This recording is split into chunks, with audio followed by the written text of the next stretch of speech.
because I'm down to clown.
Everybody, welcome to Downballot, where the chat is doing weird shit at the beginning of the show, which I fucking love. Anyway, we do the show live every Tuesday at 7:30 p.m. Pacific right here on Twitch, twitch.tv/Echoplex Media, simulcasting to other places. And if you're watching in those other places, I don't know, must suck being there over there by yourself, but thanks for holding it down.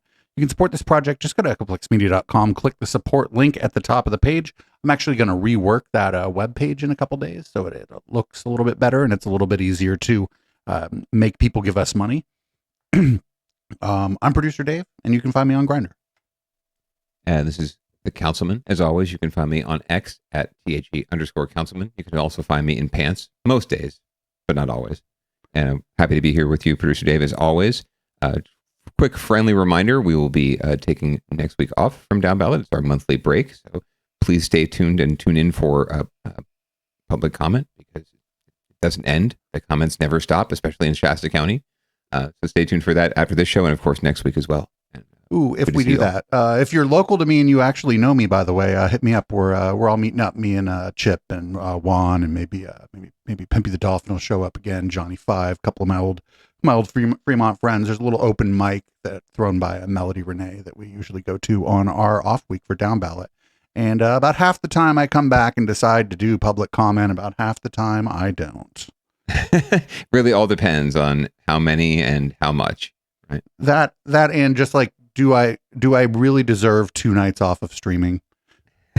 Also, for people who might not know, we do a thing on Mondays. I don't know if any of you ever lurk during the day. Check it out. It's a Mixy Monday. It's powered by RaidPal, but you can just go mixymonday.xyz into your browser and you can get a schedule and some links and you can follow some DJs. And, thanks everybody who participates in that and holds it down. I had a lot of fun last night. I forget what kind of music I played, but I think I played well. I was sober, so I probably played well, but wasn't that excited. Was it disco? No, I probably played breakbeats. I don't play disco very much anymore. It's just it's like kind of cliche for a gay guy to be playing like remixes of "I Want Your Soul," and get into the groove and Nights in Bangkok. It's just a little much. So breakbeats meaning like the kick, snare, kick, hi-hat, kick, snare. Right? Yeah. It's breakdancing music, essentially. Yeah, I could get down to that. I mean, I wouldn't try to get down to that like in front of anybody, but maybe here alone with the good wife, so she can laugh at me alone with my child, and I'm spared the embarrassment of the whole club watching me. We're getting a little bit old to get low. We could get like medium. Man, if I got low, I don't know if I'd get high again. Honestly, at this point, just letting you know, the bad baby has definitely ruined the councilman's back for the past couple years. So. And just make sure you check out, if you're checking out Downballot, make sure you check out the other shows here and tell your friends about Downballot. I guess let's get started. What do we got leading off? Well, I don't know if you all heard around the Bay Area parts at least, but the good old former president came to town to try and raise some money, just like the Democrats, right?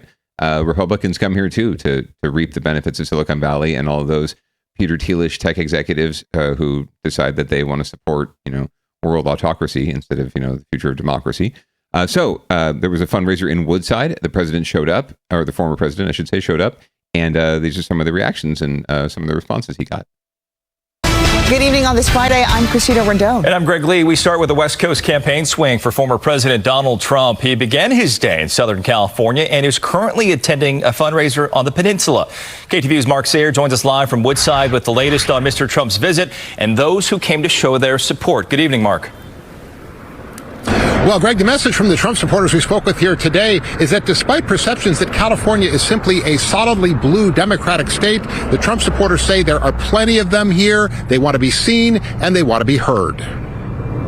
At the intersection of Woodside Road and Whiskey Hill Road, supporters of former President Trump turned out in force. It had all the trappings of a political rally, complete with flags, hats, shirts, and food. I want him to know that... Yeah, but there were raisins in the potato salad. This state is red. There's a lot of us that are Trump supporters.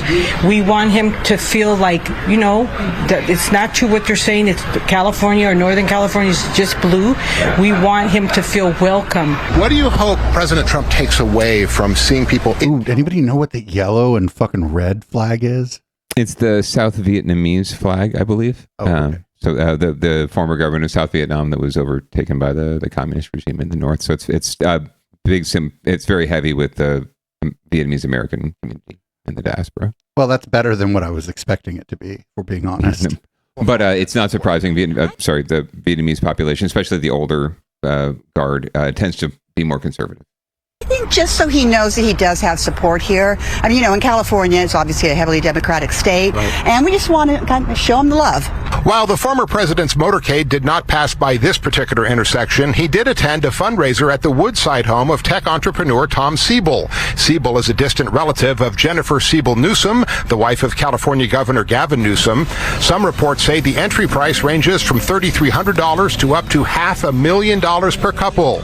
What the fuck? Like Irma Polanco She sees re-electing former President Trump as a bread and butter issue. I love his beliefs. I love everything he stands for. I love it. I don't want to have to sit every day on my table and try to figure out what I'm going to do on a budget. I am a business owner, and it's been really hard. I have taken a hit. I have to worry about my gas. Ma'am, do you live in Woodside? Bread. I can't even buy bread because it's $9 a loaf. Among the Trump Bread is okay. She lives in Woodside. If bread is $9 a loaf, Well, either that or she's traveling there to shop. I mean, she's going to like some Shop. bakery with some fucking name we can't pronounce because it's grocery tourism, bro. Grocery tourism. It's the Frenchest of French bakeries. A small group also turned out to support Vice President Kamala Harris. So I am from Woodside, and I wanted to come out here and represent Kamala and just show that there is another side to people that live in the area. And I am so excited for Kamala to become president. Now, this is President Trump's second fundraiser here in the Bay Area in the past 4 months. You may remember back in June, he went to the San Francisco home of David Sachs, the tech entrepreneur, raised about $12 million there. He began his day-to-day in the Southern California area, here in Woodside now, and he's headed to Las Vegas for a rally tonight, of course, in the key swing state of Nevada. So the former president keeping up a very busy campaign. So am I right? Woodside is on the peninsula, Palo Alto-ish? Yeah, like north of Palo Alto, more hillside, I guess, area. So north and into the hills, away from Pali. Yeah, okay, like Los Altos. It's well, actually no, even further north than that. Like we're probably adjacent to Atherton, Menlo Park. Gotcha. So like if you're on the 280, right, it's Sand Hill, and then it's Woodside Road if you're going north. Oh, okay. Yeah. But it's definitely the hoity-toits. I've certainly been up there in my capacities for fundraisers at the big wigs' houses, right? The CEOs of the big tech companies, and it's a different world, man. It's like it's a whole different space. I felt so bloody uncomfortable at those things. I felt so out of place, and I felt like I was completely exposed, and everyone knew and could see right through me, even though I was wearing a nice suit, right? And I was blending in. They knew I was a staffer. They knew I was not, I was not supposed to be there. I did not pay $500,000 to get into the room, right? But that's the kind of rooms these are. The people who can drop $500,000, right, just for one time see the president or whoever, right? Hillary Or Clinton. $9 on a loaf of bread. Right, or $9 on a loaf of bread, right? I mean, that's probably some really good bread, like olives up in that shit, right? And maybe some raisins. No, and at this place, the raisins are only in the potato salad. Only in the potato salad. That makes sense. You can't buy class. Are you eggs in your potato salad? How do you like it? Simple. Some relish, some mayo, maybe a little bit of spicy brown mustard. Maybe some paprika up in that shit. Oh yeah. Some spices, definitely spices, but no. And a little color too. The red color adds a nice touch. Well, anyway, sorry, getting off track here. Whiskey Road. Yeah, so not surprising to see folks coming out of the woodwork for Trump. They exist, like we've said before. They are right next door to us in our community. They are not legion, but they are loud, and they do exist. So not surprising to see them. But great to see Maddie and her friends stepping up to support Kamala and Coach. That's what I'm going with now. Kamala and Coach, because it's alliterative. All right. Well, we're going to move on to winners and losers, where if there's anybody winning, it ain't who you're rooting for. And we're going to go back to this Lafayette overpass where I guess I don't even know why this is a story, because every time the couple times we've looked at these kind of overpasses for Trump stories in the Bay Area, there've been like more signs and flags than people there. Yeah. It's kind of sad. It's actually just the same overpass pretty much we keep coming back to. The stories keep coming back to. So I don't know if this is like, it seems like if something happens to Trump or in Trump land, the local news just like, this is the place they go to get the person on the street perspective, right? From Trump supporters, because this is the only place they know they're going to regularly find Trump supporters like every day, right? So it's probably just hit and miss, right? They go out there one day and there's one person. Maybe they go out there on like a Friday afternoon and there's like 20 people. Who knows? But I think that's probably the problem, is that this is just the only place that local reporters know they can go to get Trump, supporter reactions on a regular basis. So there was an assassination attempt. I don't know if you guys heard about it over the weekend. They didn't quite get a shot off. It didn't come as close as the last one. pity. And this is the reaction of the lone Trump supporter on the bridge. For the second time in 2 months, someone has tried to kill former President Donald Trump. Police in Florida arrested a man who they say staked out Trump's golf club with a rifle. A Secret Service officer spotted him before he could take a shot. So how do Trump supporters here in the Bay Area feel about this heading into the November election? Kelsey Thorud was in Lafayette to ask.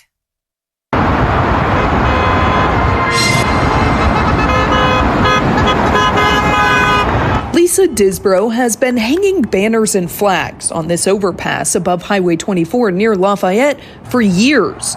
But on this day, just 24 hours after the Secret Service says it thwarted what appears to have been a second assassination attempt against former President Donald Trump, Lisa says her banners carry a deeper message. On one side says, "The swamp is alive," and on the other side it says, "Where's the security?" Lisa is a fervent... Well, the security was there and worked. They found this dude. They thwarted it. She says she's appalled by how close the suspect was able to get to the former president and wants answers from the government on how they plan to better protect Trump moving forward. For a presidential candidate who's already had at least 2 attempts on his life, and we still haven't figured it out, who's in charge and why is there such negligence? Lisa was joined by only 1 or 2 others on the overpass, making for a protest that was more flags than people. The response below was mixed at best, and several people who drove by told us they thought her choice of demonstration was creating safety issues. I think it's a traffic hazard, and I don't think it's an appropriate way to express our political views being in the overpass here, because people are driving and trying to get past, and it just gets dangerous. But Lisa says she doesn't plan on ending her demonstration anytime soon. She says what happened to Trump over the weekend only solidifies her support for him and the causes she believes he stands for. So that is actually, you're not allowed to use that property in that way. You're allowed to stand there with your flags and stuff, but you are not technically supposed to be hanging anything from the overpasses. Yeah, this isn't like a bridge in Paris where the lovers hang locks on the railings. This is definitely a situation where it's Caltrans property, and yeah, you should be affixing things to it. But yeah, they could stand there, but if they had more people, maybe they could wave enough banners. Obviously, that's why they have to affix things, because they don't have enough people to hold the things. Like if they have she has those little letter signs that say one thing on one side and one thing on the other. That would be pretty nice if she had someone to hold each one of the letters and they could do some coordinated like letter flipping, right? That would be pretty fun to watch. It might be even more distracting and cause more accidents, but still. But yeah, not enough people to do that. So she got to resort to affixing, and affixing is against the law. And I mean, the reason that you're not supposed to hang signs there isn't necessarily because they don't want one view or another, as if you're allowed to hang your political propaganda there. It's just going to be a turf war for political propaganda on every fucking overpass after a couple of years, once people figure out they can, like, put whatever they want there. Sure, and not just political, right? Like landscaping service and free tacos, right? Like it could never end. What's going up there? Ooh, free tacos. I'd be like, fuck the rules. Where are the free tacos at? Right, 1 mile exit 86B. Yeah, but the reasoning that Caltrans would cite and they have cited is security and safety, right? Safety of the drivers below and not wanting to distract them. I mean, honestly, this day and age, drivers are distracted by a whole bunch of shit that has nothing to do with what's going on the overpass over their heads. They're busy looking at their fucking phone, and they're looking at something else, or their kid in the back seat, and they're not looking even over their heads.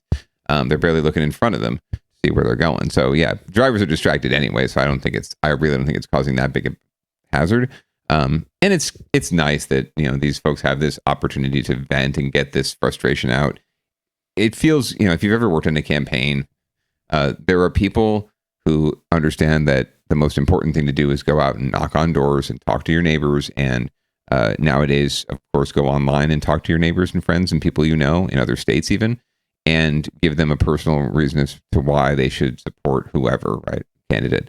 And then you're always going to come across, as a campaign professional, people who refuse to do that and refuse to phone bank and talk to voters on the phone, or text bank, or really refuse to, talk to anyone else at all anyway. And all they want to do is go out and wave signs.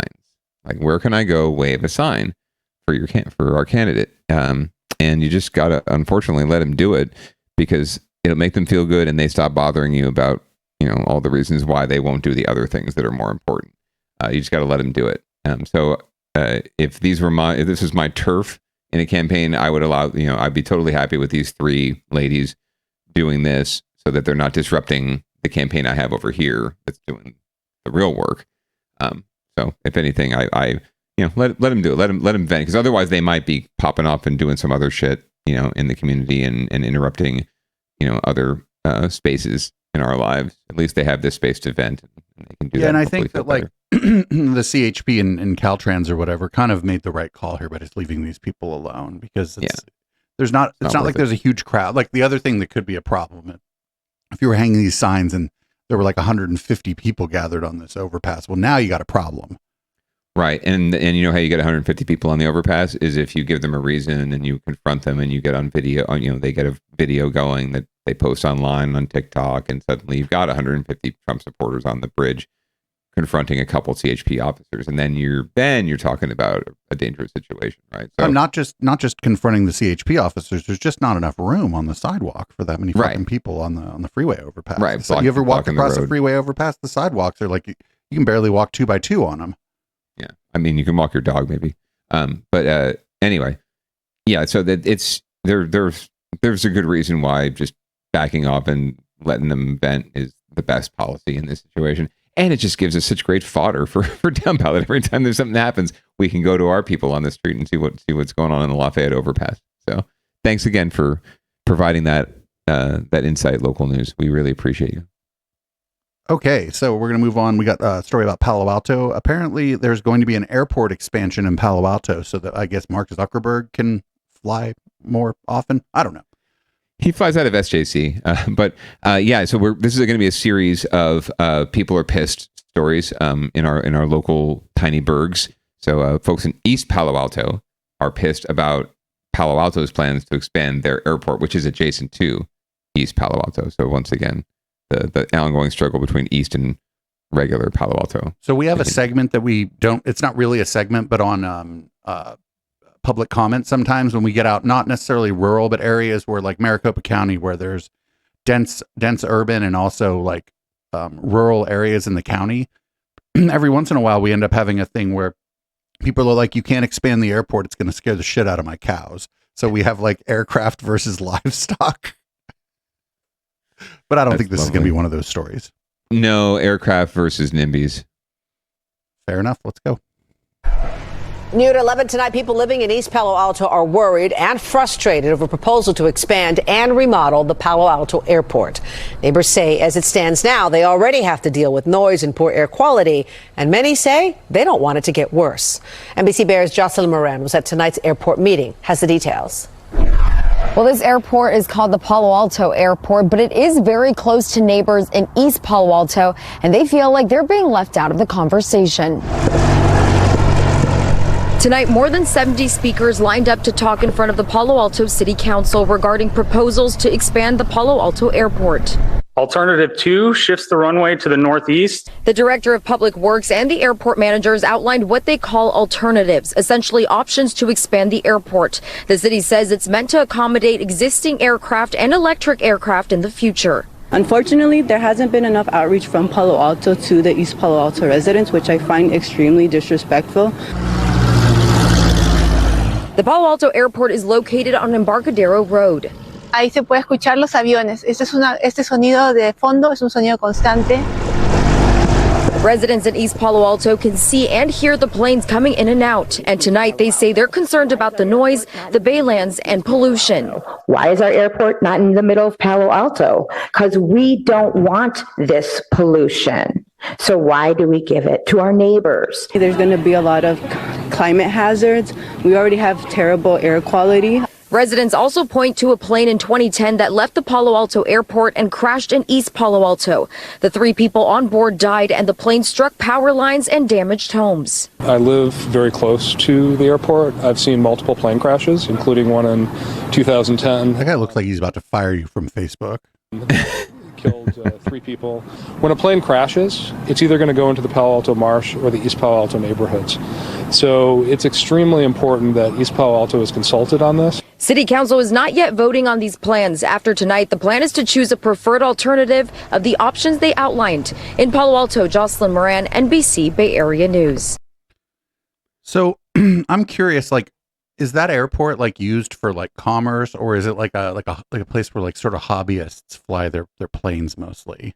It's more of the latter, and then flying school, right? Pilot school, training school grounds. That's the kind of things you see out of there. And then not much crop dusting is going on, but there could be done other by helicopter anyway. Yeah, right. or chemtrail. There might be other, I guess, commercial things going. Maybe plane tours. I could see that, right? Like little Bay Area flying tours for tourists. So that kind of thing is what's going on there.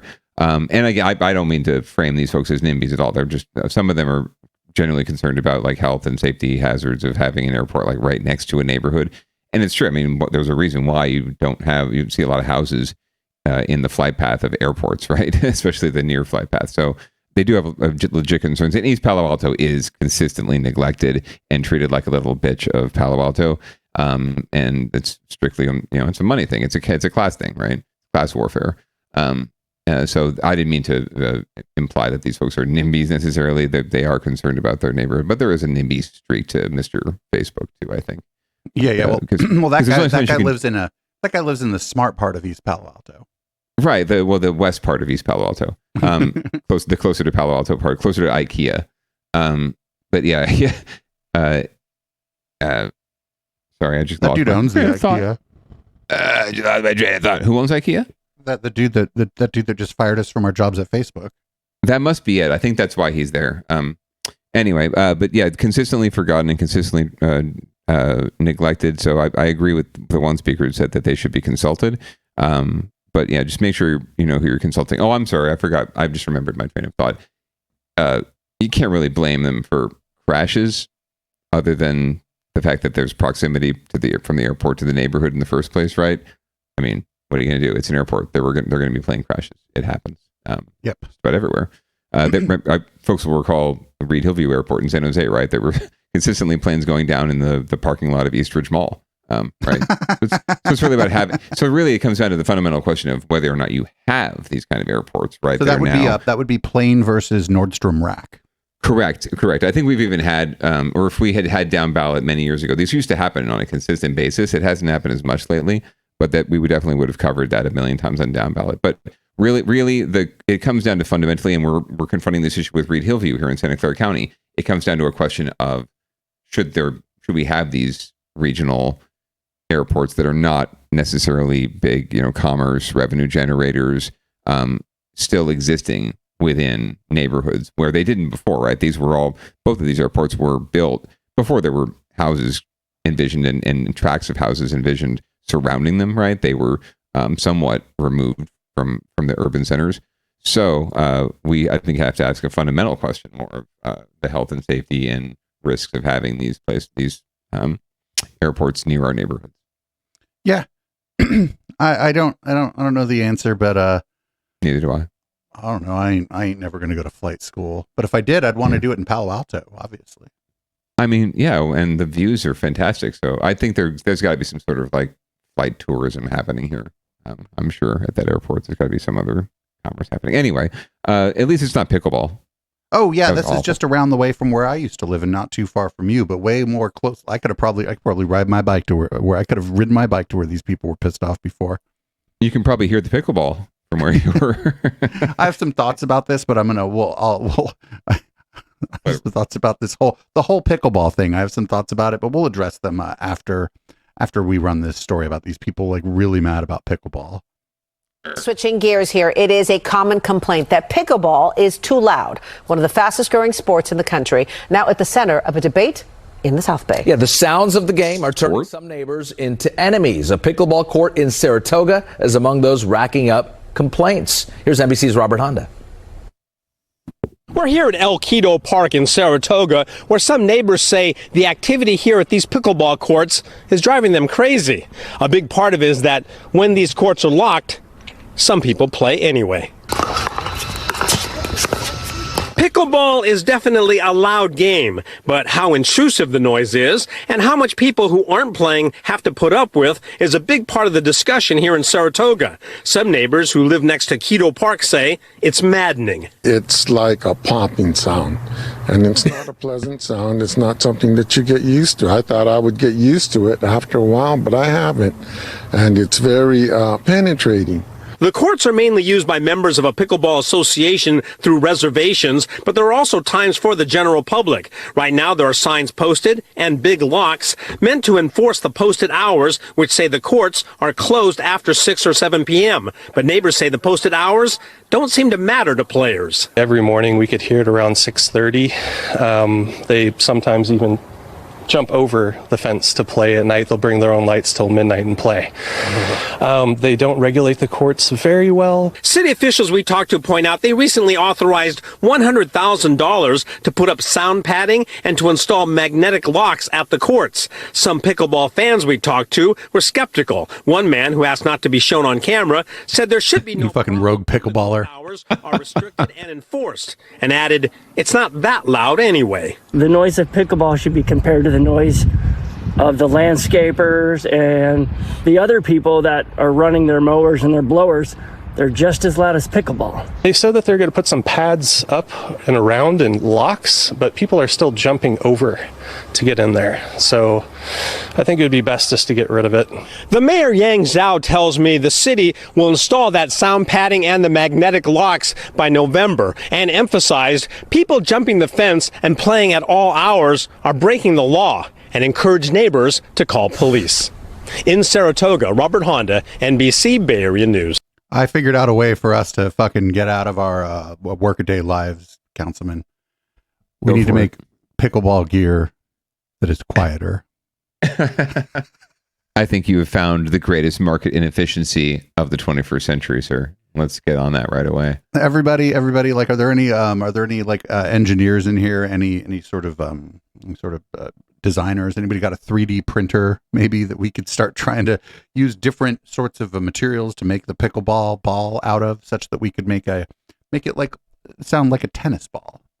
I don't know if it's the ball or the mallet or whatever, the racket that really causes it. It seems like it's the racket. It's more than the ball itself. It could be any kind of ball. I think the racket's what does it. And tennis rackets make a pretty decent noise too. But that would at least be, I think, a reduction in the annoyance factor. Maybe because it's more of a common noise and we're so used to it. But it just seems a little soft, a little smoother, a little softer on the ear. I do agree with that one speaker. Like, that is that was a great choice of words, penetrating sound. It really is. If you've ever been near a pickleball court, I do not play pickleball. I don't really have much interest in playing pickleball. I don't have much interest in playing anything since, as I told you before, if I get down, I ain't getting up again. So, I do hear it a lot because people play it at a park near where we take the kid, and it is penetrating, and it is one of the most aggravating sounds to me in the entire world. And yet, it's like, if people want to do that, it's their prerogative. It's a park, and like the mayor said, if someone's playing on pickleball at midnight in the park across the street from your house, fucking call the cops on them. You're completely within your rights, and I would not blame you if you did. Right, because it's only going to take one time. It's Saratoga. Like, check and make sure that they're like middle-aged white guys playing pickleball, so the cops aren't going to shoot them, and then call the cops. Yeah, the sheriff will come. I think the Saratoga does not have their own department, so they contract with the sheriff. The sheriff will come if you call them. That, especially if you're in Saratoga, right? They respond to the folks that have the Skrilla. I'm just telling you, there's a market opportunity here to make quieter pickleball equipment. First of all, you would get like the keys to you'd get the keys to Saratoga, and at least that one really. Oh man, you'd get invited to one of those mansions, one of those fucking big mansions in San Francisco where that pickleball was. You'd get invited to all the parties and shit. I bet you that dude from the last story, who would fire you at Facebook, I bet he has a pickleball court in his backyard. He would invite you to his parties. I'm just telling you, there's an opportunity here for let's jump on it, chat. Like, come back, chat. Where are the engineers in the chat? Let's get this going, because we're definitely scientists. not. I mean, I'm not an engineer, so I'm a liberal arts major, so I don't know shit about doing this, but I'm definitely know how to market it once we have it. So hit me up. When we got somebody a in product. chat said you don't actually ever have to invent the product. All you need to do is get the people who live near these courts to invest in your idea, and then run away with their money. Shit. Just do a Kickstarter. About half of those never come to fruition anyway. So that's true. And no, I'm not encouraging fraud. No, God, we would never do that on Downballot. We're so ethical and up on the up and up. Okay, so why are the people in Brentwood pissed off about a Popeyes? They don't like black people. That's probably going to be it. Let's see if that's the case. Guessing. Let's see if that's guessing. the case. By the way, there's a Popeyes where I live, and that's all white dudes that are eating there. And by the way, I love black people. Okay, there is a beef in Brentwood tonight over plans to bring a fried chicken drive-thru to town. A proposal to build a Popeyes fast food restaurant has been shot down by the city council. As NBC Barry's Jody Hernandez tells us, not even Popeyes in the background. It's had its fill of fast food. Plans to build a Popeyes Louisiana kitchen here in Brentwood have been scrapped. This is where the proposed restaurant would have been built, in the parking lot of this shopping center. But the city council says it doesn't need another fast food chain. If that's all you have, that's all you're going to reach for. When it comes to dining options, Brentwood City Council member Jovita Mendoza. Man, you should be more pissed off about that Dollar General I saw in the background of that Taco Bell than fucking Popeyes, dude. What the fuck? Brentwood already has more than its share of fast food spots. We can't just be putting fast food in an area and oversaturating it and making that the only thing that we have available. That's one of the main reasons the city council voted against plans to build a brand new Popeyes chicken restaurant. The planning commission had already approved the proposal, but this week the city council took Popeyes chicken off the city's menu. We sell a ton of fried chicken from Antioch and Oakley into Brentwood. And we told them that would bring sales tax and jobs. I'm sorry? Chicken off the city's menu. We sell a ton of fried chicken from Antioch and Oakley into Brentwood.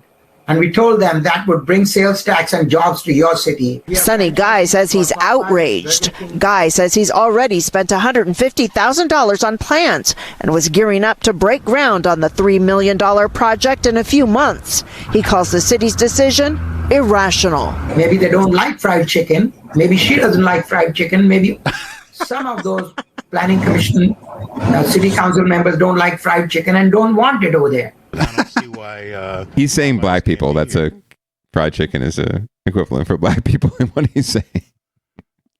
I think. I don't know. I can't believe the news was just like, okay, now we need to find a black person. I mean, come on. They're thinking the same thing. And don't want it over there. I don't see why Popeyes can't be here. I would definitely go there. Residents we talked to today Oh my God. center could use an God, there's all kind of others. I'm going to just keep my fucking mouth shut. upgrade and insists they can decide what's healthy for themselves. I think it's wrong. I think we need as many options out here as possible. Everybody doesn't have time to stay home and cook a meal. I think they should reconsider it. And I think it would be good for Brentwood, the city of Brentwood. And I've been here over 10 years and the growth is slow. So they should think about it. Well, we did see plenty of people online expressing a fast food. How about Can we neither get can a we Cheesecake Factory? Listen, Becky. No, you can't have a Cheesecake Factory.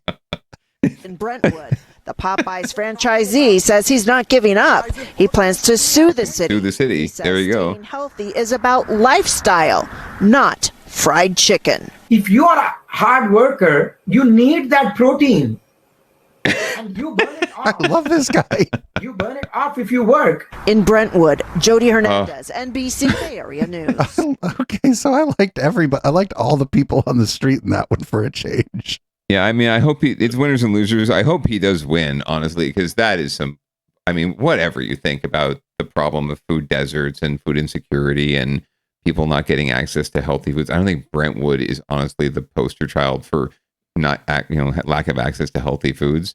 Although they do have the Dollar General there. I mean, I'm sure you can get an apple for $1 in there. But anyway, this is a question of rules and process, and they've done everything they're supposed to do.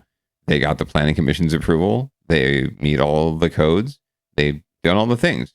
He spent $150,000 on this project, and I hate to be the dick in this situation, but they're going to get sued, and it's justifiably so, and they're going to have to settle and let this guy build his thing, or give him a whole ton of money, because they just got themselves into a whole heap of shit, because there's nothing about the arguments that the council members were raising that have anything to do with the law and the code that was used to design and approve this new use and this place.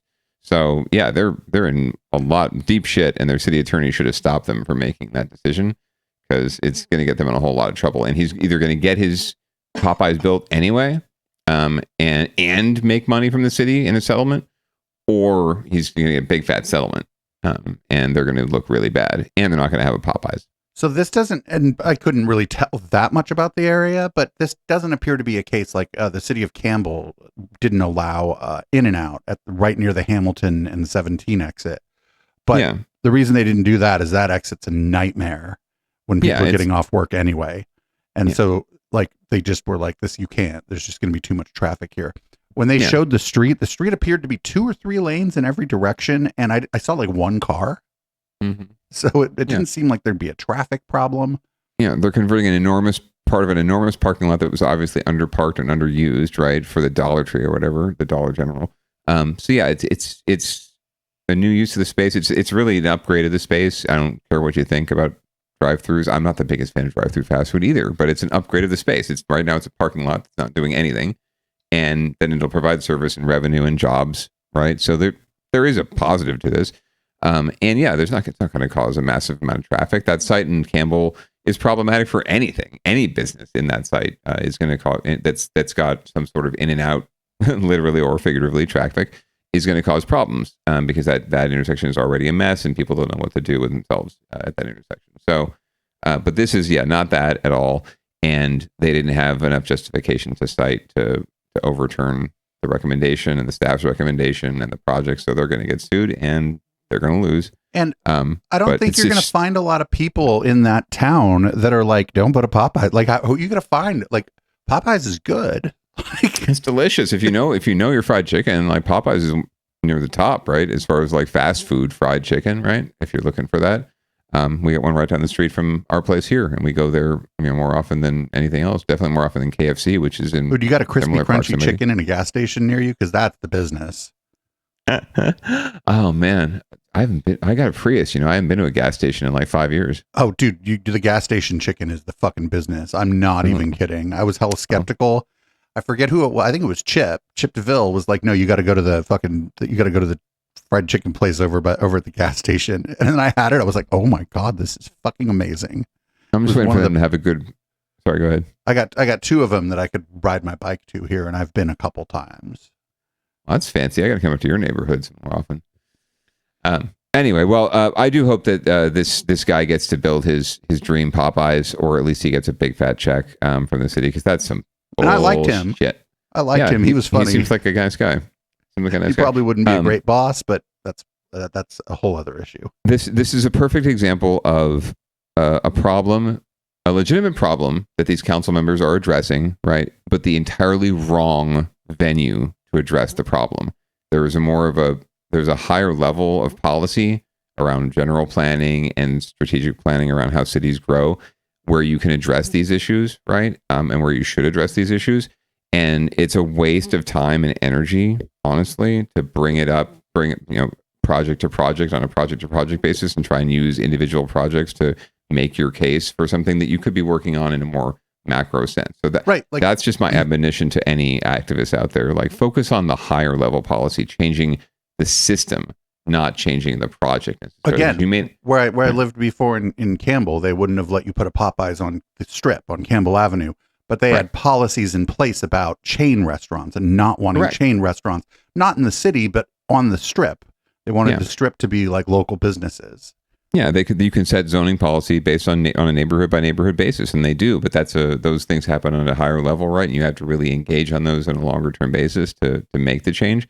In San Jose, for example, you cannot have one drive-through use business within 500 feet of another drive-through use business, and that could be car wash, fast food restaurant, anything that has Starbucks, anything that has a drive-through capacity, right? And that's part of the zoning in the whole city, right? So to try to avoid an over concentration. Although anyone who knows anything, 500 feet is not really that far. No. But still, it's there, right? It's something that it wasn't there before, that zoning code, right? And now it's there because people fought for it, because neighborhoods said, no, fuck this. We don't want to have a shit ton of drive-throughs in our neighborhood, right? We want to try to reduce that. So that was the compromise. But over time, you get that shifted, right? So it's 1,000 feet. It's no drive-throughs within a quarter mile of each other, right? Like you can slowly make progress, but you have to address it in the right spaces. So, and I say that because I don't want people to waste their energy and time. Time is the most valuable resource we have, and our lives are the most valuable resource each of us individually can give. So don't waste your life and your time trying to letting the tail wag you, right? Like you got to wag the dog. Don't let the tail wag you. So we're going to move on up to San Rafael. This is a place we don't get a lot of news from, but apparently there's a homeless person suing the city of San Rafael for, I guess, kicking him out, not kicking him out of the library proper, but removing him from the library property. Let's see what's going on here. In the North Bay, to be specific, an unhoused man is taking the city of San Rafael to court to fight his eviction from the lawn of the city's public library. Advocates say he has a right to be there, but city officials disagree. ABC 7 News reporter Cornell Bernard has the details. So I've got my things in there. Yeah, I've got my backpack with important legal papers in it. Mark Rivera is showing us his tent pitched on the front lawn of San Rafael's public library. Rivera is unhoused, and he says it's his right to be here. I'm not asking for anything more than what I deserve, and that's a place to live. It's a basic human right as far as I can read. We first met Rivera in 2023 when he was living across the street in the parking lot of the Falkirk Cultural Center. He was forced to move this week after a judge's restraining order against the city expired. Within 3 days of displacing him from there, is evicting him again. But the city says Rivera can't stay here. On Tuesday, Rivera got this notice from the city saying he had to pack up his tent because he was in violation of the city's camping ordinance. He was too close to the preschool at this church. Where he currently is camping is within 250 feet of a school, and so he's welcome to camp elsewhere in the city on public property so long as he abides by the city's regulations. This week, Rivera and his advocates filed this lawsuit to prevent the city from making him relocate, claiming a police officer gave him permission to camp here. You're all set. You got all your things. You can go right in here. And I said, okay. I can't speak to what Mr. Rivera is claiming our staff has said to him. Stefanski says San Rafael is just weeks away from establishing a city-sanctioned camp for the unhoused along Mahone Creek with health and housing assistance. We take a holistic. Well, then fucking wait. To evict this guy. Then fucking wait. Yeah. Centered approach to our work in homelessness, and we don't target individuals one by one. The city says Rivera has been offered housing assistance in the past, but declined. The city offered you housing, permanent housing. Would you take it? If they put it right there in where my home used to be. Until a judge's ruling, Rivera says he'll stay here on library grounds. I don't use drugs. I don't drink alcohol. Human beings cannot be made to play a game of musical chairs when it comes to where they live. In San Rafael, Cornell Bernard, ABC 7 News. There's a couple things going on here. One, if they have a plan that's going to be supposedly enacted in a couple weeks, why not just fucking chill out until that fucking plan comes into effect? Yeah, seriously. Here, guy, have a hot chocolate. We'll come get you in a couple weeks and move you into this new camp. Enjoy yourself. Also, not for nothing. Wouldn't maybe the church, if they're doing what we as a society generally think the church should be doing, wouldn't they maybe be trying to help this man because he's right across the street? Yeah, like come camp on our yard. We don't, we have a preschool. We'll let the parents know. It's fine. You seem chill. You don't do drugs. You're not bringing any danger to our youth. Of course, then parents would freak the fuck out, but The church should be, the church should be doing what Jesus would do, of course. There actually is a community in South Bay here that is focused on that. That's yes in my church backyard, right? Or yes in my FIMB, faith in my backyard. Anyway, it's a faith-based group that's focused on helping the unhoused and providing a safe space for people to park their RVs, park their cars, sleep overnight, things of that nature. And they've been trying to work with cities to change their zoning to allow them to do it. But some of them have just been doing it because that's what, like you said, that's what churches do. And they are a safe haven, allegedly. So yeah, one would hope. But yeah, come on. If you're that's such a bullshit response from the other dude who looks like he could fire you from Facebook, the assistant city manager here. What a bullshit response. Let him be for a couple of weeks. If you're sincerely opening this new fabulous facility that he can move into, then fine. Yeah, let him chill. Let him chill. Or offer him some other place where, you don't like him in the library, on the library lawn. Is there another public city space that's not, demeaning, where he could pitch his tent for a couple of weeks until this thing is going down, right?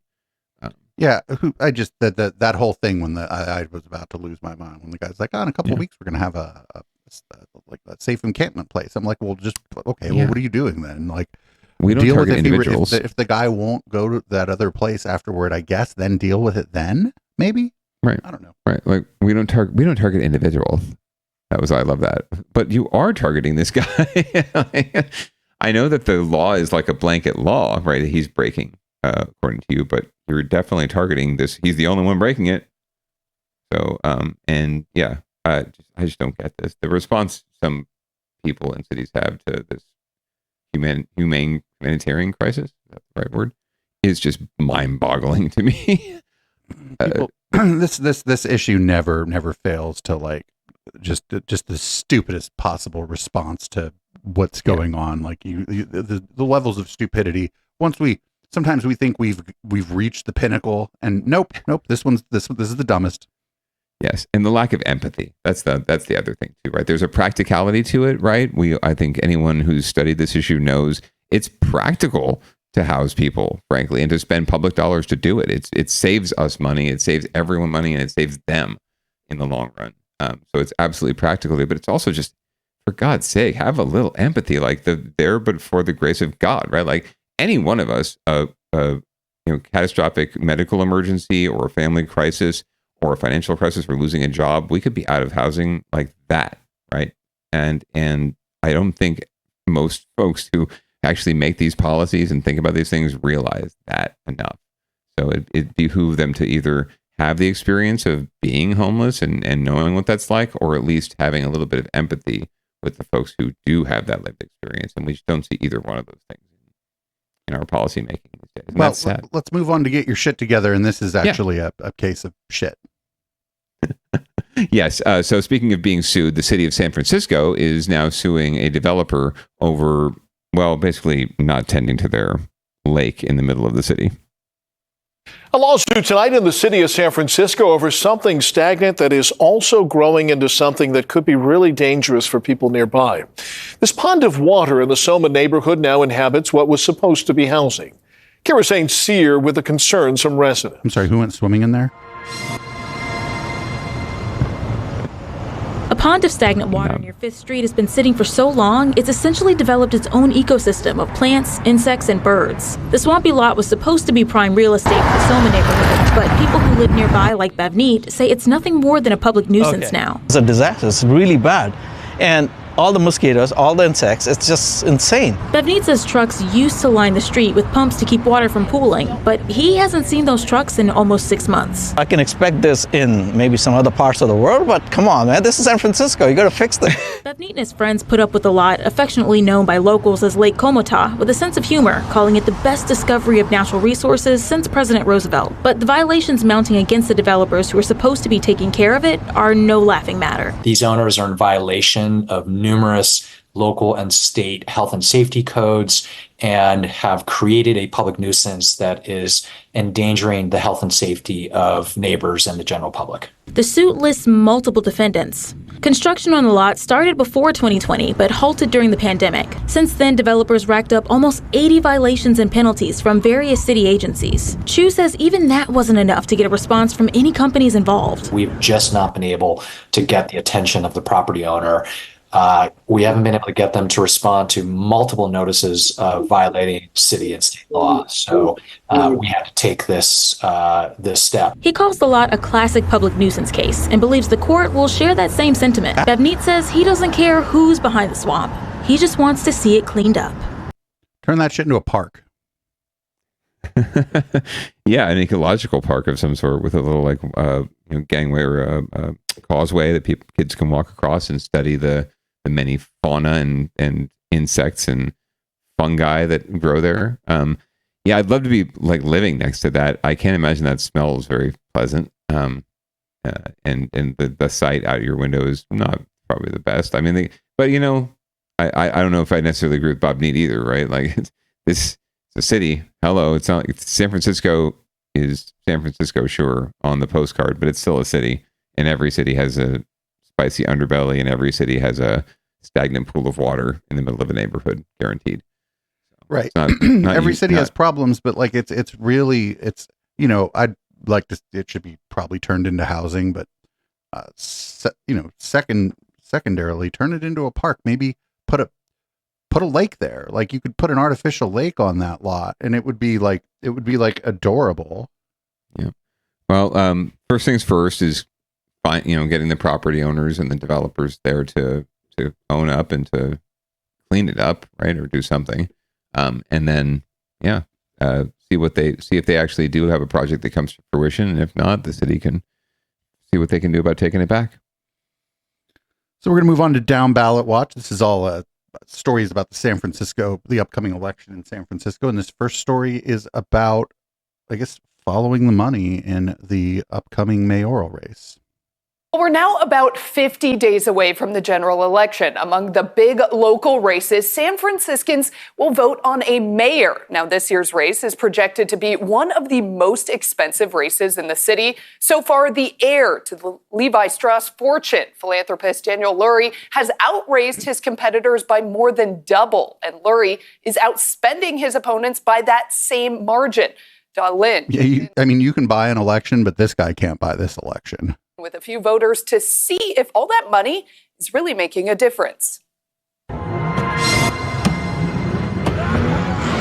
With all of its flaws and problems, some say San Francisco is still a world-class city. It's the best city in America. I know there's only so much a mayor can do. Native San Franciscan Ilya Reagans remains optimistic about the city. Everybody has peaks and valleys, we went through some valleys and we're climbing our way up to get to the peak again. Not the good! Not the good! Like most voters, he's concerned about crime and homelessness. He voted for London Breed in the previous mayoral election, but says not this time. I'm not saying that London Breed is bad or evil. It's just time for a change. Let's try some new strategies, see if things can get done a lot faster. This is partly why Breed supporters believe her path to victory will be dependent on new and young voters, motivated to turn out by the presidential race. We're really targeting, the 150,000, 18 to 35 younger voter.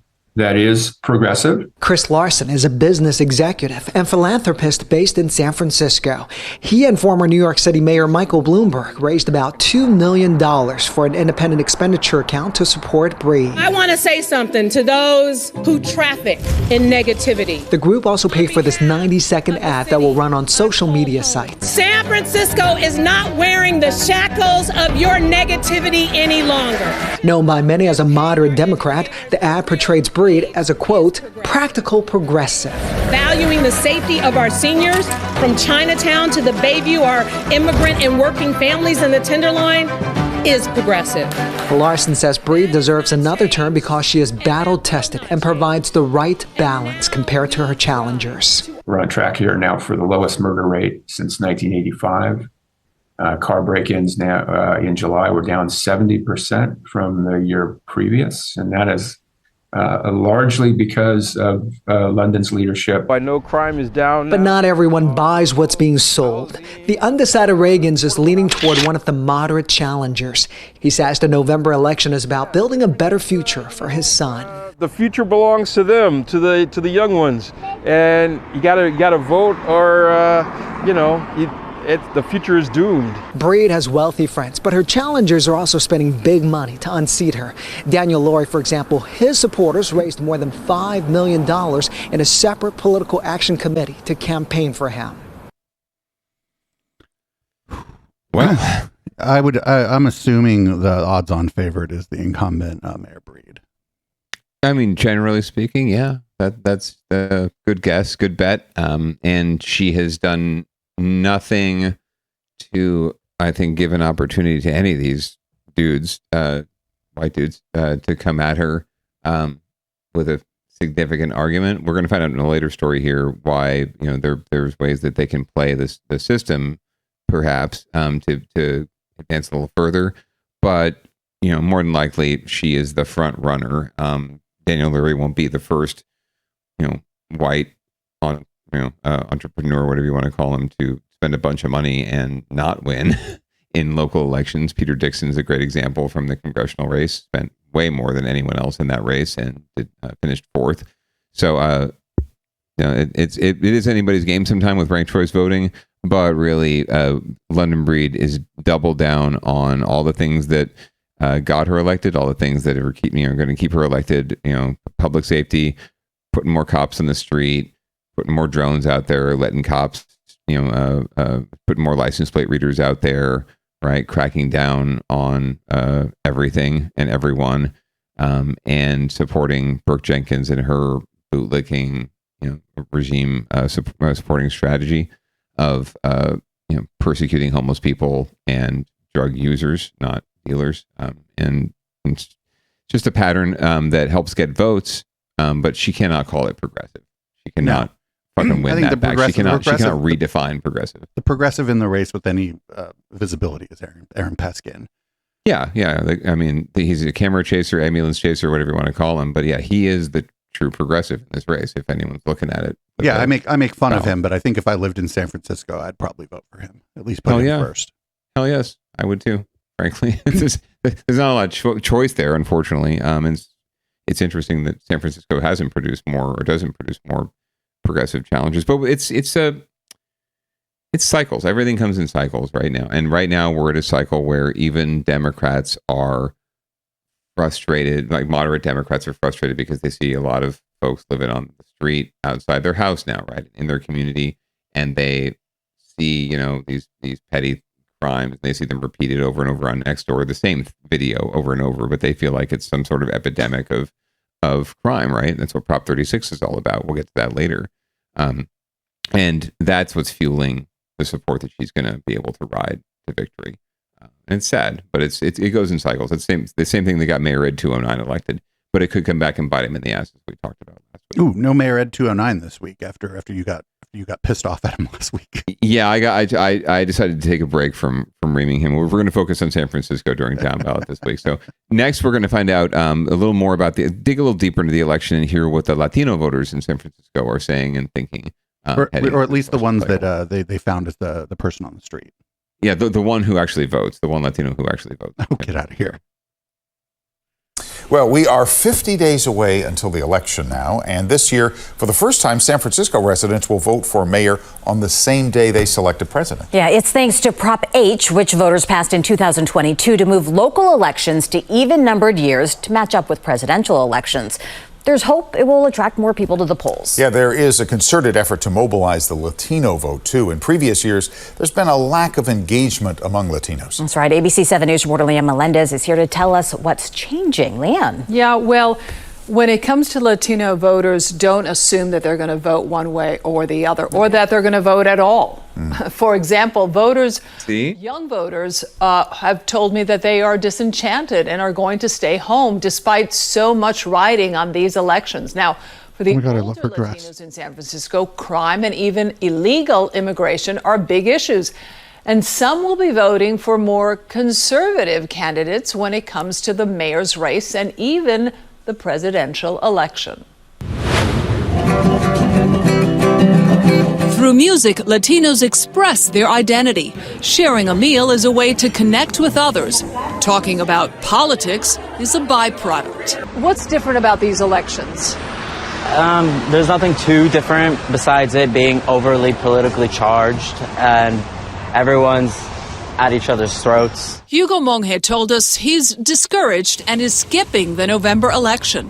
Latinos represent nearly 11% of San Francisco voters, yet many feel they are not being courted by local politicians, feeling somewhat marginalized. We don't see anybody here. It's just a constant issue that kind of gets brushed under the rug.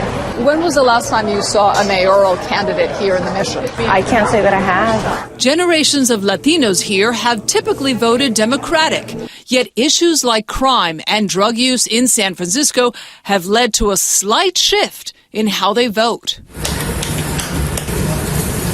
Take Guillermo Castaneda, a longtime owner of a Salvadoran restaurant. He's seen El Salvador go from one of the most dangerous, crime-ridden countries in the world to one of the safest after right-wing President Nayib Bukele took office. Bukele has also been criticized for human rights abuses. Will you be voting for somebody who is leaning towards fighting crime because of what has happened in El Salvador? Absolutely. Absolutely. 100% sure about it. Having a business in this area, it turned to like a nightmare. For months, the area near his business was plagued by fencing operations and illegal street vendors. On a national level, Castaneda told us he's voting for Donald Trump. Perhaps not as surprising as one may think is the divide that exists among Latinos when it comes to illegal immigration and border security. The owner of this brick and mortar, a Latina, says the city should not allow any Latino newcomer to sell products on the streets, even with a permit. When it comes to younger Latinos in San Francisco, many feel disconnected from both parties. I think a lot of young people are feeling like not morally correct voting for either candidate right now. So it's really hard just like for us to pick a side. Salvadorans represent the second largest Latino population in San Francisco. Aminta Calderon, who is 73, will be voting in her first U.S. election since becoming a U.S. citizen. She favors Kamala Harris. She believes Harris has good intentions. On a local level, Calderon is still waiting for any one of the mayoral candidates to win her over. And the main complaint I hear from many Latino residents living in the Mission District is the lack of interest coming from the mayoral candidates. Now, they say there is little outreach there while candidates are focusing instead on other neighborhoods. And they believe this is a missed opportunity. They want to be heard. Right. Not seeing them coming to Feeling the neighborhoods. left out a yeah. little bit, Yeah. Okay. Leanne, thank you. So, the big news, young people feel disenchanted with the society that they live in. Councilman. News at 11. Yeah, that's pretty much what we're hearing here as far as the young people goes. And with Latino voters, it is a common refrain, right? We do not feel heard. We do not feel seen. We do not feel like these folks respect us, and they don't come around. So why should we vote for them or vote at all, right? And I have a simple message: vote. Right. You don't have to like it. You don't have to like the people you're voting for. You don't have to like things you're voting on. It's not the best possible solution, maybe, but vote. Because if you vote and you turn out to vote, they will respect you. Maybe. Well, they have to, because at some point, then if you're a contingent that gets out and gets after it, like for example, black women, right? The Democratic Party could not survive and win national elections without black women voting Democratic, like 95%, right? If Latinos exercise their political will that way, there's so many. There are a plurality of California. They could move California elections if they voted not as a block, but just voted, because then they would be respected and they would be feared, and they would have to be engaged by these politicians and by the parties, because they would be a valuable resource for them. And it's either money or votes. So if you don't have money, you got to vote. and you got to hold your nose and do it, and you got to do it together, and and we can't just continuously see like 15% turnout from eligible Latinos, 20% turnout. It's not going to get it done. And I hate to say this is the white dude, right? but it's that's the case. I work in campaigns, right? And we don't necessarily target Latino communities because they're not worth the investment. So the other thing, and I think like not enough people tell folks this, if you don't like any of the mayoral candidates, just leave that part of the fucking ballot blank. Yeah. Do something else. But at least you turned out, right? Like vote on something that you care about. And then your numbers will be added to the system and they'll say, oh, look, this community turned out at 85%, right? Maybe I should respect them, right? They came out to vote. They're going to vote. They're likely voters, right? Once you become a likely voter, it doesn't matter if you're black, brown, or any whatever color, background, or creed you come from. Once you become a likely voter, you are a likely voter. That's the only thing that matters to campaigns. And then they will contact you. You will get all the things you want. You will get all the mail. You will get all the phone calls and the texts and all the shit that you're going to hate when you're getting it. I guarantee you, you're going to be overwhelmed and just pissed at all the shit that is coming to you once you do this. But once you vote and you become a regular voter, they will start showing up. They will start knocking in the mission if the mission shows up to vote. Guaranteed.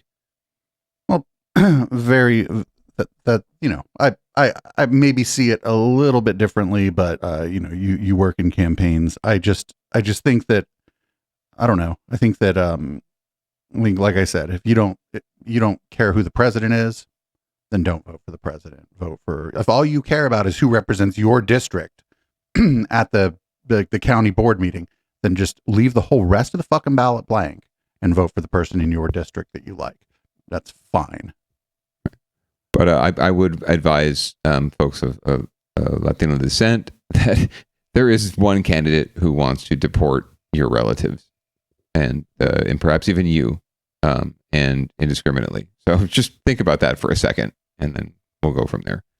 We're going to move on to the very last story we have here on the Downballot SF election watch. We have ranked choice voting, and it's just kind of a story about ranked choice voting. Let's see what KPIX5 has to say about ranked choice voting for the mayor. Hopefully something smart. As 4 of the leading candidates to unseat incumbent Mayor London Breed make their final preparations ahead of the debate Wednesday, one key strategy is at top of mind, says USF political expert James Taylor. How to break through. I loved his album. Voting. That to me is going to be the real key, is who wins the ranked choice voting game. Apart from the elections, apart from who takes positions on housing, fentanyl, policing, violence, all of those issues will be debated. But it's going to come down to who has the best ranked choice voting game. San Francisco is unique in many ways, one being its ranked choice voting system, where voters rank their candidates in order of preference. On Election Day, the candidate with the lowest ranking is eliminated, and the votes are recalculated to poll the candidates with the highest rank until one reaches a majority. This system could lead a second or even third ranked choice to that majority. And Taylor says, although the key issues have been made clear by the candidates, now is their time to strategize. I think whoever has the most innovative and thoughtful person around ranked choice strategies, apart from what everybody thinks in terms of the politics of now, it's going to come down to voting. New polling by Emerson College and Cron 4 show the race is incredibly close, with Breed having lost a notable lead she saw in earlier polls. 20.6% of voters saying they would back Farrell as their top choice, narrowly followed by Breed with 20.3% and Lurie at 17.5%, all within the margin of error. And even more interesting, polling shared with CBS News Bay Area from the Lurie campaign shows Lurie with 23% of second choice votes. And that, even in second place, could work to his advantage. She's got some strong challengers. And that ranked choice voting system does help her, at least on the initial ballot, but it's the second and third ballots, the secondary and tertiary ballots, where things get mighty interesting, mighty fast in San Francisco politics. That'll be something to watch as fallout of the next debate. Taylor says on the debate stage, we could start to see candidates aligning, at least for the sake of politics. And that means finding friends or partners or mutual allies allied against a mutual enemy, that my enemy's enemy is my friend. And the question is, who has the biggest brain in San Francisco who can manipulate the ranked choice voting game? Because that's what it's going to come down to. Now, one key number that we should note is the number of undecided voters in the city, and polls are showing that that number is more than 20% of voters in the city. And at this point in the race, Ryan, that 20% number could really be a make or break for these candidates, a number that in moments like tonight could really sway voters to pull out that majority that one candidate's going to need. So this is all well and good, but I think that if the local news was doing their job better, they would be doing explanations of the process. Yeah, and what it actually means. We don't need to get into it tonight because we are pushing up on time, and we have a whole ballots bingo episode coming up in October to go through it. But I imagine Breed's strategy in a nutshell would be to try to win on the first ballot, frankly, and hope that she has more than 50% support on the first ballot. And that would signify, pretty solid win, honestly, with this many challengers.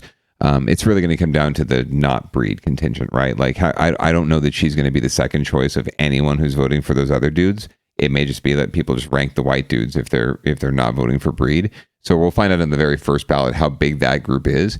If she can't win on the first ballot, it could get interesting. It really could, because I don't know how many second place votes she's going to get. So we'll find out more when we get deeper into this. And we may just not be seeing it, but I think going into the election, I can't stress enough that I think the ranked choice ballot thing, because it's new, even though once it's explained to you, it's pretty simple. There are a couple things, actually, I feel like I could take just like 1 or 2 minutes here. First of all, if you only like one of them, just vote for that person. If you only like two of them, rank those two 1 and 2. You don't have to pick all of them. You don't have to do shit. Fuck, you don't even have to vote for the mayor if you don't like the mayor. Right. You don't like any of them.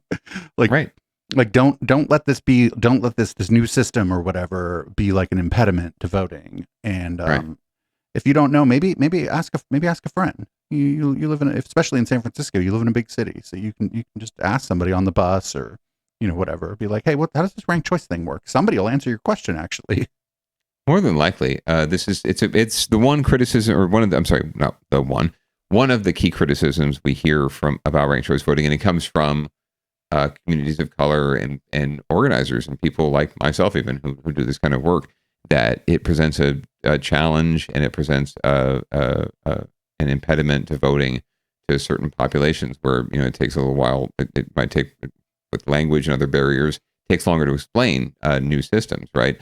But like any new system, right, any kind of change requires that kind of communication. So we'll figure it out, right? If you institute ranked choice voting, organizers will figure out how to mobilize people with whatever system they're using. The system we have right now is really convoluted and screwy as it is. So this might even make more sense to people once they have an opportunity to use it and utilize it.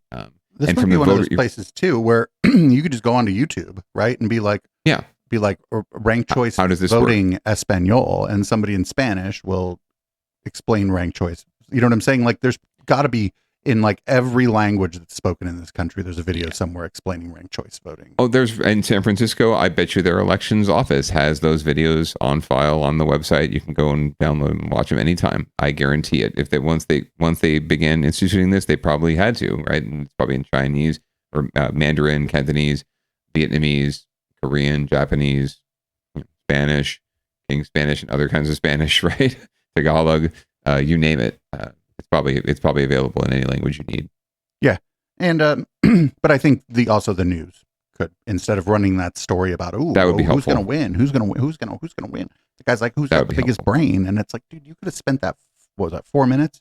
You could have spent that 4 minutes explaining ranked choice voting to the people that watch your news broadcast.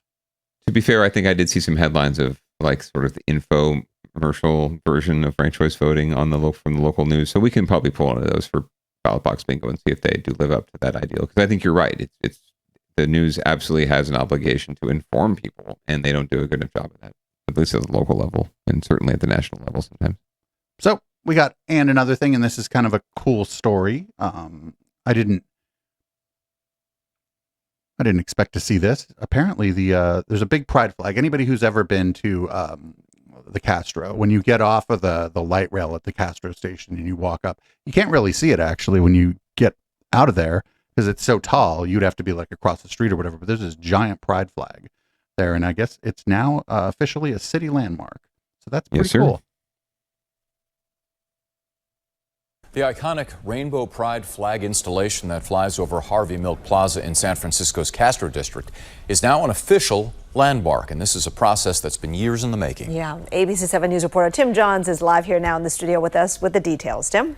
Yeah, Larry, Kristen, the flag first went up in San Francisco Civic Center back in 1978. It was then permanently raised over Harvey Milk Plaza near the intersection of Market and Castro Streets in 1997. The significance of that back then was historic. And now, nearly 3 decades later, its landmark status means the flag will remain flying there forever. With the flick of a pen, it's done! Yeah! San Francisco Mayor London Breed officially making the Rainbow Pride flag that flies over the Castro neighborhood a city landmark. Whatever happens in this neighborhood, whatever happens in this plaza, that if any change is going to... You see this guy in the background with all this rainbow shit? He's either a politician or a tourist. to this, it has to be looked at through its implications for historic preservation. Raphael Mandelman, who serves as the supervisor for this district, spearheaded the legislation. On Friday, he co-hosted the signing ceremony before city leaders and community activists symbolically carried a new pride flag down the street to Harvey Milk Plaza. Once there, the new flag was hoisted up the flagpole, a process that's happened every few months since 1997. Jeff Sheehy was at that first flag raising. You could just feel this whole neighborhood just kind of explode with exhilaration and joy and hope. It was such an amazing moment. A large part of Friday's event also focused on Gilbert Baker. Baker created the original rainbow flag in the 1970s and was the one who petitioned then-Mayor Willie Brown to fly it in the Castro.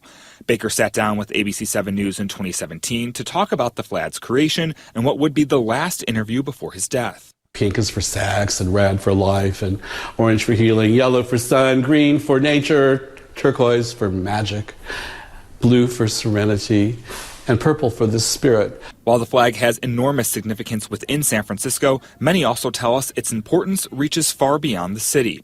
Charlie Beal is the president of the Gilbert Baker Foundation. He says earlier in the week he received an email from a gay teenager in rural Pennsylvania after his school district voted to ban pride flags. I get these emails every week, people that are they become scared because there's concrete evidence that shows that after this flag has been banned in these communities, hate crimes go up.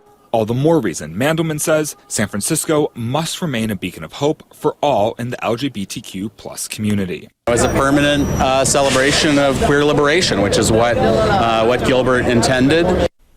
Now, the rainbow flag flying over the Castro district isn't without controversy. There have been new versions of the flag aimed at being more inclusive of black and brown people, as well as others in the LGBTQ plus community. Many in the Castro district believe the original marks the epicenter of gay rights in the U.S. In the studio, Tim Johns, ABC 7 News. Yeah, I'm like totally okay with the OG flag just being there as it always has been. Yeah, that's beautiful. Yeah, it's nice, and I haven't thought too much. I don't think too much about it when I go to the Castro, but like when they said that there was this flag, I knew exactly, like, I could, if you showed me a drawing of the essentially the area around the Market and Castro station where you get off on the side where like Twin Peaks is, I could probably put a dot exactly where the fucking flagpole is. Yeah. For sure. I mean, if you've been there, it is iconic if you've been to that space and walked around that space even once. And if you've been to any other city in America, just about, or any other place in America other than the Bay Area, particularly in the South and certain parts of the Midwest, unfortunately, and the East Coast, you just don't see this kind of celebration of pride just about anywhere else so openly and unabashedly, and I think that's exactly the way it should be. But we sometimes forget how beautiful and unique of a situation we have here, despite all the challenges. The only thing, and it's sort of a side note, but like the teenager that guy mentioned who was struggling, they would never be able to afford to move to the Castro. as a safe haven for themselves. Back in the day when all this started, the Castro was like actually one of the cheaper places to live in the city, and now it is because of tourism and tech and other things. Now it's unattainable for really anywhere. Everybody.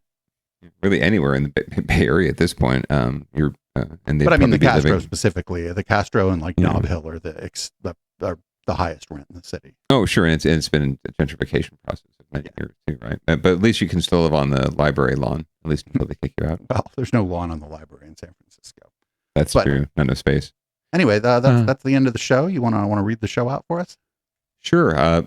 Thanks for joining me as always, Producer Dave, and for manning the dials. Thanks to you, viewer, for watching us live, and thanks to you, podcast downloader, for keeping us the 9th best podcast on local news in California, according to some dude, soon to be 8th. We appreciate you joining us as always. Do not tune in next week at 7:30 because we won't be here, but Producer Dave will be here afterwards with public comment, and make sure to join him for his gallivanting around town prior to that. Maybe there won't be a public comment. You never know. It's Echoplex Media. Things just go down. So please stay tuned for Downballot's return in a couple weeks when we do ballot box bingo and look at the election coming up. Remember to get your vaccinations. Remember to wear your mask when it's appropriate. Don't have to wear pants all the time. It's not at all a thing. And we're going to leave you with some audible smoke. And I hope you have a great week. Peace out.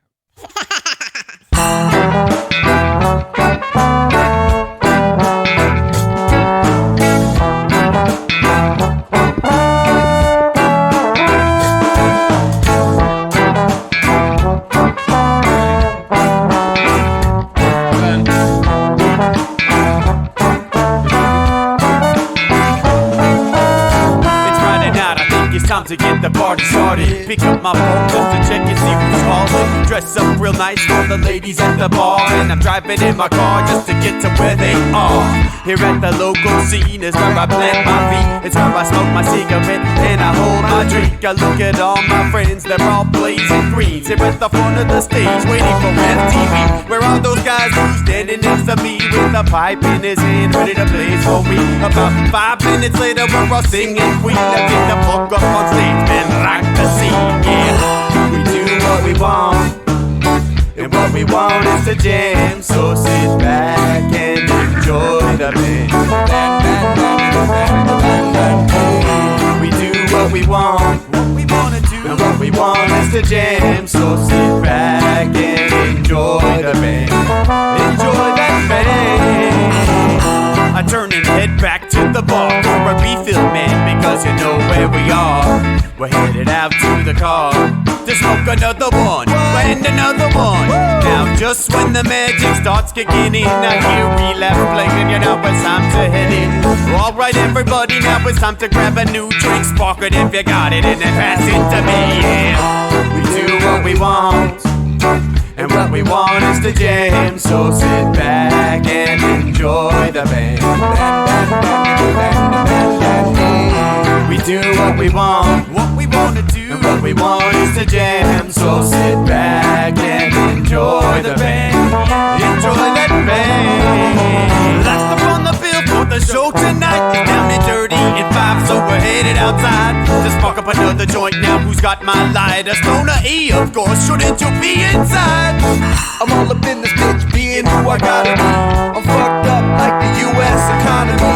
Truth is that I don't think logically. Stoner E take you on a psychedelic odyssey. Now inside motherfuckers is rocking me, and outside shit we smoke a lot of broccoli. Rocky the roller, yo, that sexy girl be jocking me. Ain't too drunk to fuck, but I'll probably do it sloppily.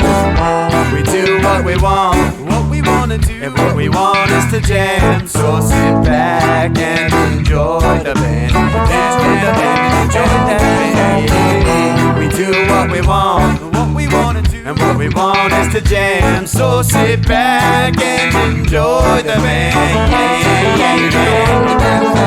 Molly say that he like jamming, and he hope he like jamming too. Well, I gotta say, thank you, Bob, we do. Yes, I gotta say, thank you, Bob, we do. Well, Bob Marley said that he like jamming, and he hope he like jamming too. Well, I gotta say, thank you, Bob, we do. Yes, I gotta say, thank you, Bob, we do. Yeah, we do what we want, and what we want is to jam. So sit back and enjoy